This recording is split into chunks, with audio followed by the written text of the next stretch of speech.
Çalışmak hiçbir zaman oruç tutmaya engel değildir. Allah'a hamdolsun. Sabah 7 civarı açıyoruz, 8 civarı açıyoruz. Akşam iftar saatine yakın dükkanı kapatıyoruz. Ve o saat içerisinde akşama kadar makinelerle, özellikle kaynak makinesiyle, demir makinesiyle o sıcakta çalışırken Allah-u Teala'nın yardımı Allah'a çok şükür her zaman vardır.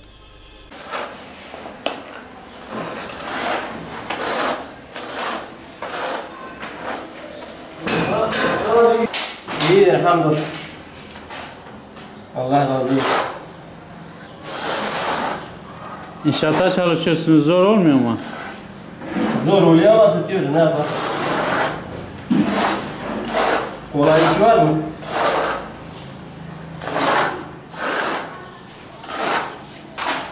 Öyle kaynıyor. Sabah 7'den akşam 2'ye kadar sıra işler var.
Şimdi çalışmak hiçbir zaman oruç tutmaya engel değildir. Yani kişi gerçekten tutacağı orucun hayrının ne kadar büyük olduğunu, sevabının Allah katında ne kadar yüce olduğunu bilirse çalışmak hiçbir zaman oruca engel değildir. Ama nedir işte diğer zamanlara nazaran, diğer zamanlara biraz daha düşük bir kapasiteyle çalışılırsa, Ramazan'ı bu şekilde geçirilirse çok daha güzel olduğunu düşünüyorum inşallah. Oruç tutmak çok güzeldir. Gerçekten yani oruç yani bu sıcak günlerde tutmamız yani belki normal şartlarda çok zordur ama insan oruç tuttuğu zaman gerçekten Allah-u Teala yardım ediyor. Yani bazı insanlar diyor işte çok sıcaktır, tutamıyoruz, işte güneşte çalışıyoruz ama ben şuna inanıyorum. Bir insan eğer niyet ederse Allah-u Teala o insana yardım ediyor.